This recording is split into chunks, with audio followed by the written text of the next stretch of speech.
Parents and children of all ages, the Colleton County Memorial Library presents Homeschool Action. Come on everybody, friends one and all, let's come together, let's break down those walls. We're gonna listen and we're gonna learn, having fun all the way. Somebody said, let's listen and learn together. Let's sing and learn forever. Let's listen and learn together. Let's sing and learn forever. Let's listen, learn together. Let's listen, learn forever. Let's read and learn.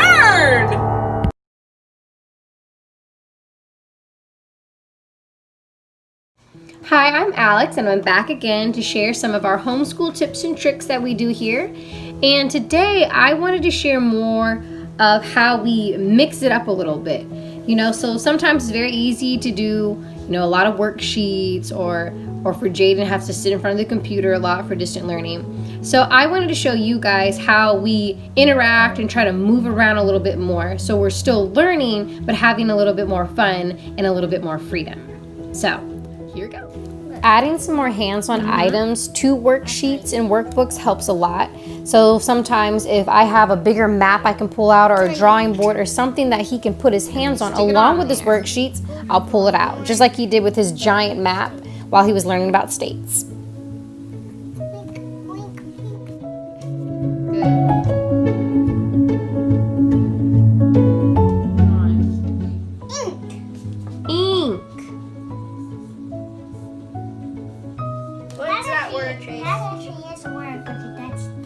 Yes, it is think. Something good for both the boys is when Jaden has a break from distant learning, he gets to come out and sometimes help me with the lesson with Chase. So they both get to learn with each other. Jaden gets a break from his room, and it's just a little bit more fun. And speaking of fun, sometimes you get a little creative in homeschool. Like we sometimes will play with a Nerf gun to do our ending sounds and sight words. Ong. Jay also contributes as well with his distant learning. So sometimes when he's allowed to play some of his math games or even his virtual recess, Chase will tag along with them if he's not doing anything and they can learn that way. So that's what we do during our homeschool days. I hope you guys enjoyed and maybe there was something you liked or something that interests you, but just know that regardless, everybody is different. So you do what works best for your family and for your kids, but just always try to have some fun, let loose and let the kids explore.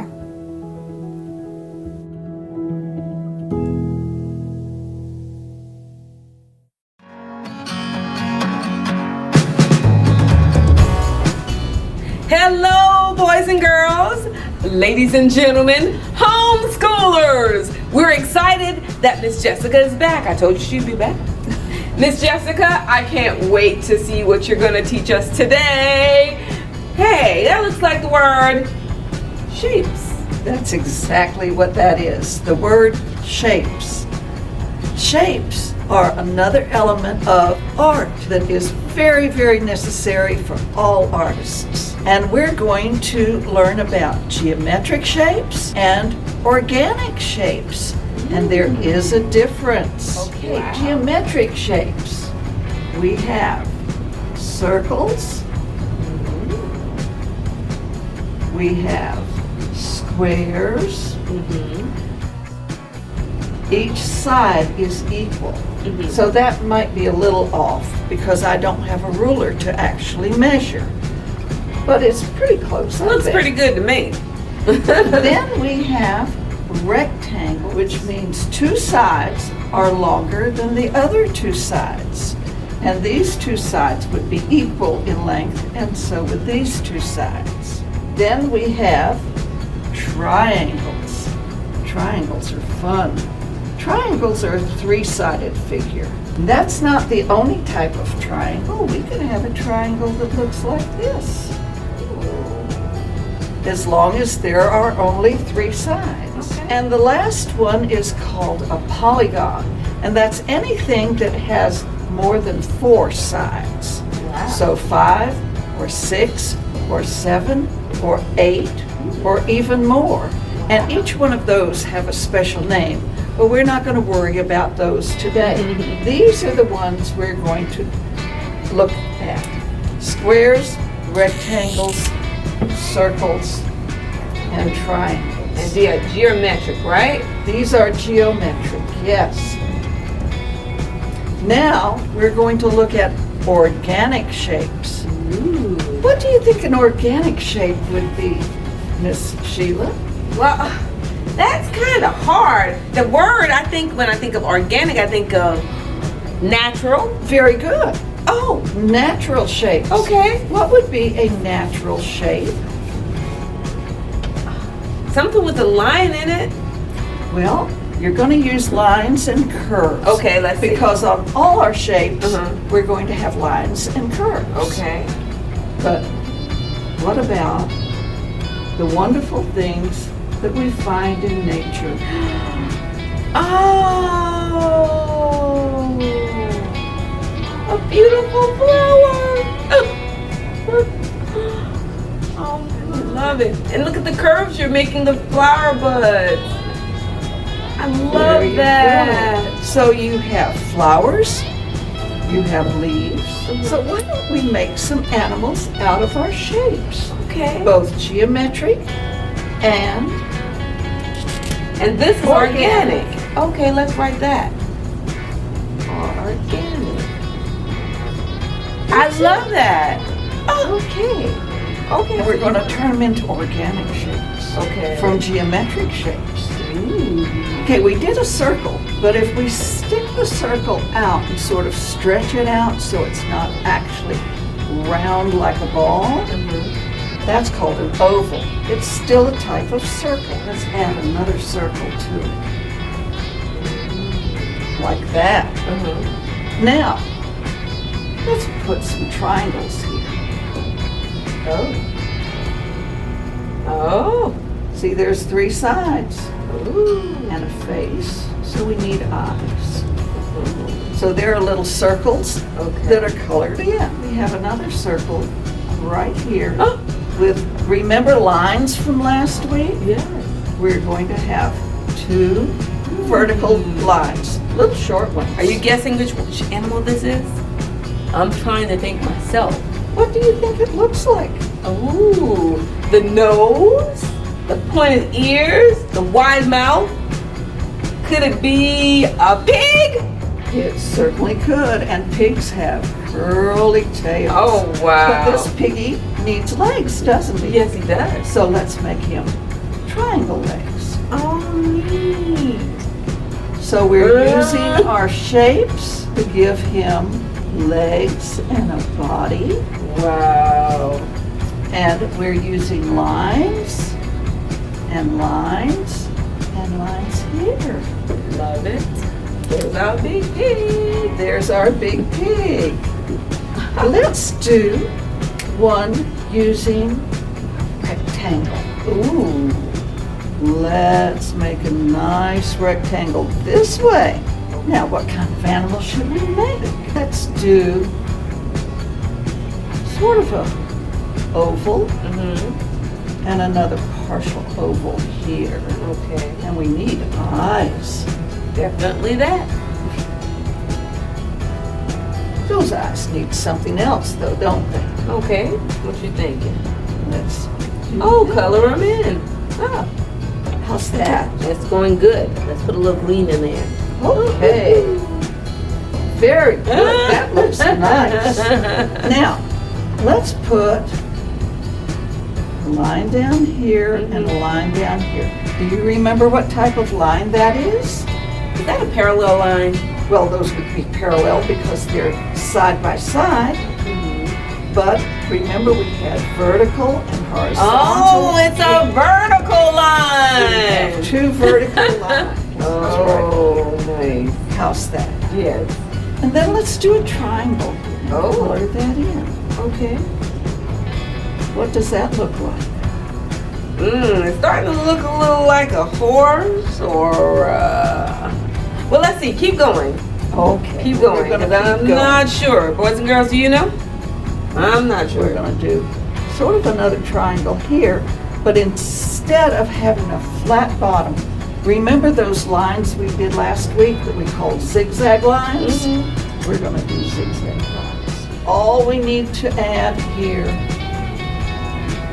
are a whole bunch of diagonal lines. Hey, I think I know what it is. What do you think it is? And I Write love that color. name down. I love that color. It is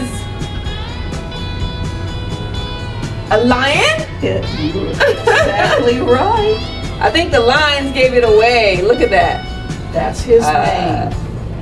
So with shapes and lines, we can make lots of neat things. In fact, that's the basis that artists use for everything they draw or paint. Shapes and lines. I love it.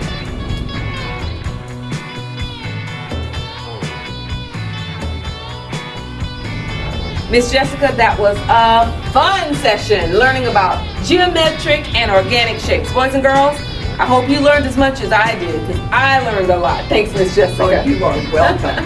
Now, last week we learned A through E. Yes. And we learned how to do it in print and in cursive. Well, Miss Jessica, what are we going to do this week? This week, we're going to keep going on our alphabet, and we're going to go F through L. Ooh. All right. Can't wait. All right, let's Okay, remember, boys and girls, when we're doing our printing, we're mainly using those lines again. We're going to do one line, go. Which is a vertical. a vertical, a horizontal at the top, and in the middle, a shorter horizontal for the capital F.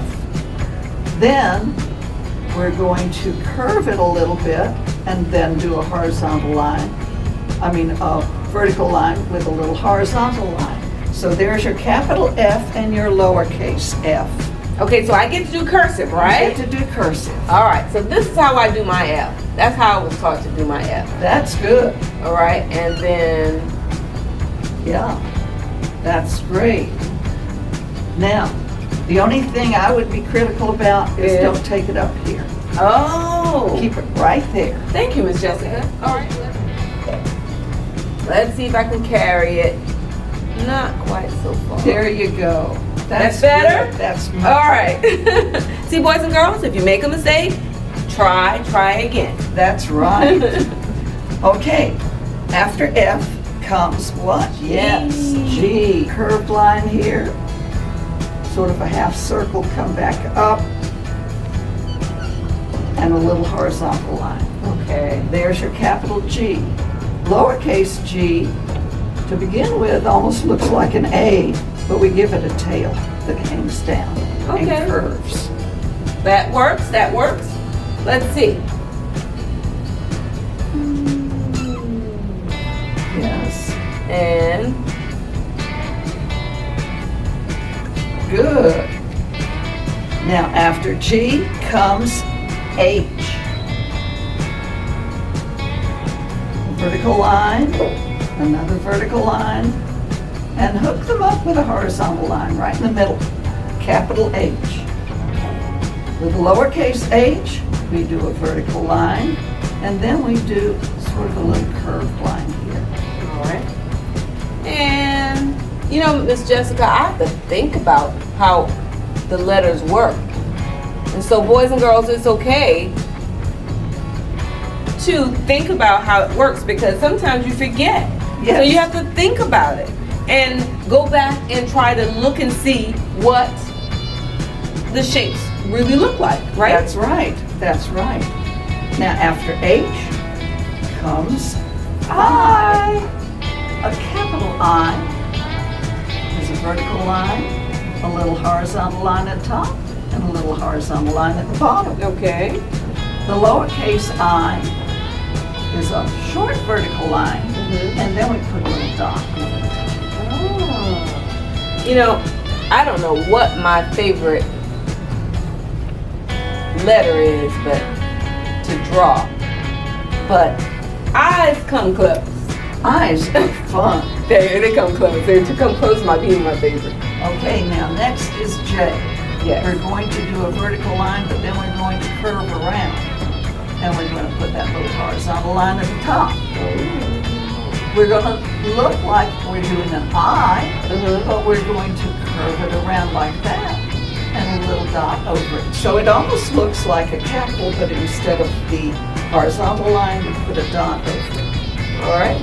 Now J. And then J. Yes. Okay. K, that good old vertical line.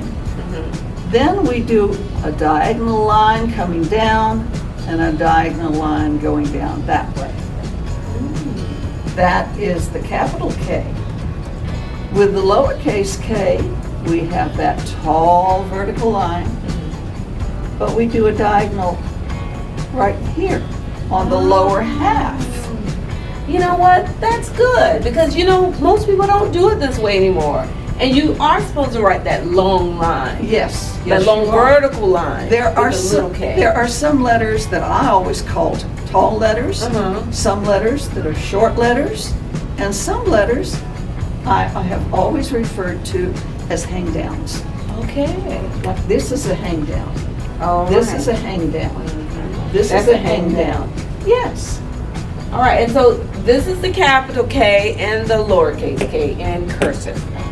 And the last one we're doing today is that long vertical line and a short horizontal line, capital L.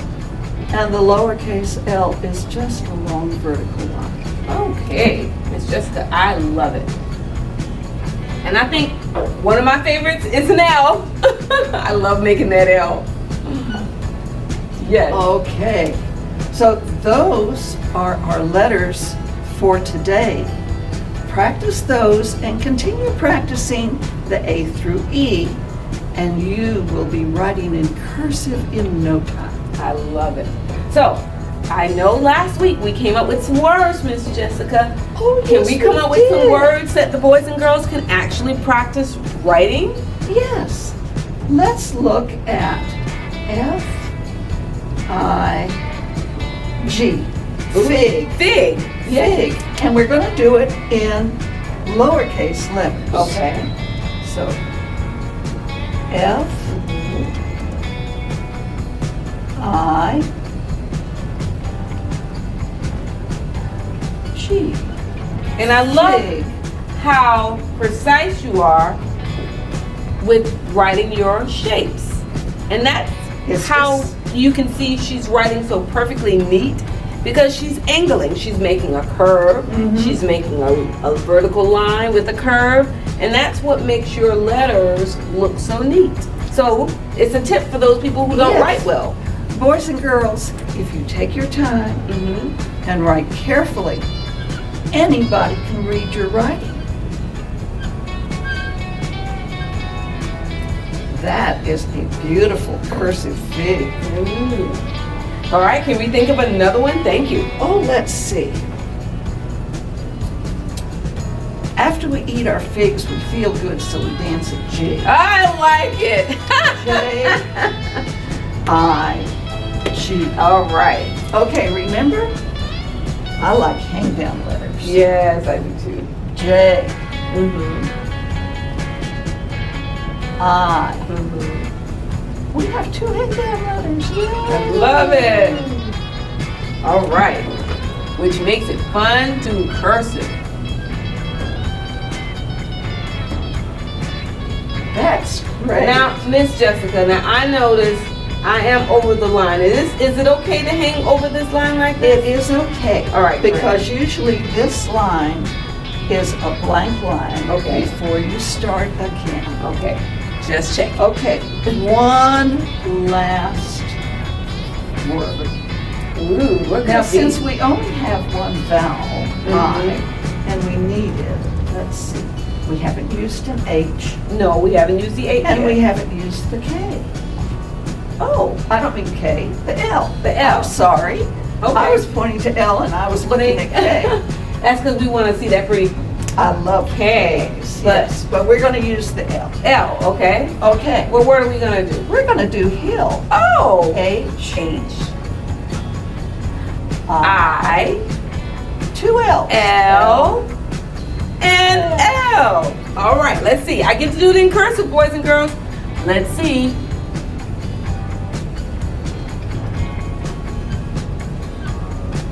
And Miss Jessica will get on me, so I'm going to redo that because it went over the top line. And it's all about being neat, Miss Jessica. It's all about being neat. When I was teaching in the classroom, boys and girls, if I could not read someone's writing because they scribbled and were messy and didn't take their time, I would turn their paper back over to them and say, you need to redo this if you want a grade. I think that's very important. That's very important. And that's how you learn and grow.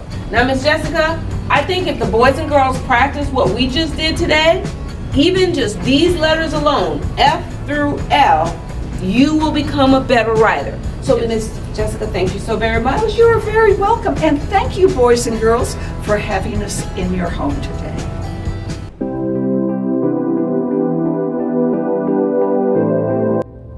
Hi there, we're here for our activity song for my early readers. Yes, my preschoolers and my toddlers. So if you have your favorite person sitting with you, this is a great time to show them that you know this story. And it's called The House That Jack Built. This is the moat that lay in the house that Jack built. This is the rat that ate the moat that lay in the house that Jack built. This is the cat that killed the rat that ate the moat that lay in the house that Jack built. This is the dog that chased the cat that killed the rat that ate the moat that lay in the house that Jack built. This is the cow that tossed the dog that chased the cat that killed the rat that ate the moat that lay in the house that Jack built. This is the maiden, all forlorn, that milked the cow with a crumpled horn, that tossed the dog, that chased the cat, that killed the rat, that ate the moat, that lay in the house that Jack built. This is the man, all tattered and torn, that kissed the maiden, all forlorn, that milked the cow with a crumpled horn, that tossed the dog, that chased the cat, that killed the rat, that ate the moat, that lay in the house that Jack built. This is the parson, all shaven and shorn, that married the man all tattered and torn, that kissed the maiden all forlorn, that milked the cow with a crumpled horn, that tossed the dog, that chased the cat, that killed the rat, that ate the moat, that lay in the house that Jack built. This is the crow, who crowed in the morn, that woke the parson all shaven and shorn, that married the man all tattered and torn, that kissed the maiden all forlorn, that milked the cow with a crumpled horn, that tossed the dog, that chased the cat, that killed the rat, that ate the moat, that lay in the house that Jack built. Well, this is the farmer sowing his corn, that kept the cock that crowed in the morn, that woke the parson all shaven and shorn, that married the man all tattered and torn, that kissed the maiden all forlorn, that milked the cow with a crumpled horn, that tossed the dog, that chased the cat, that killed the rat, that ate the moat, that lay in the house that Jack built. Every day we learn something new. It was nice to talk and read to you. Glad that we came together and thankful for your smiling face. We sang, we laughed, we danced, we played. Miss Sheila, so glad you shared your day.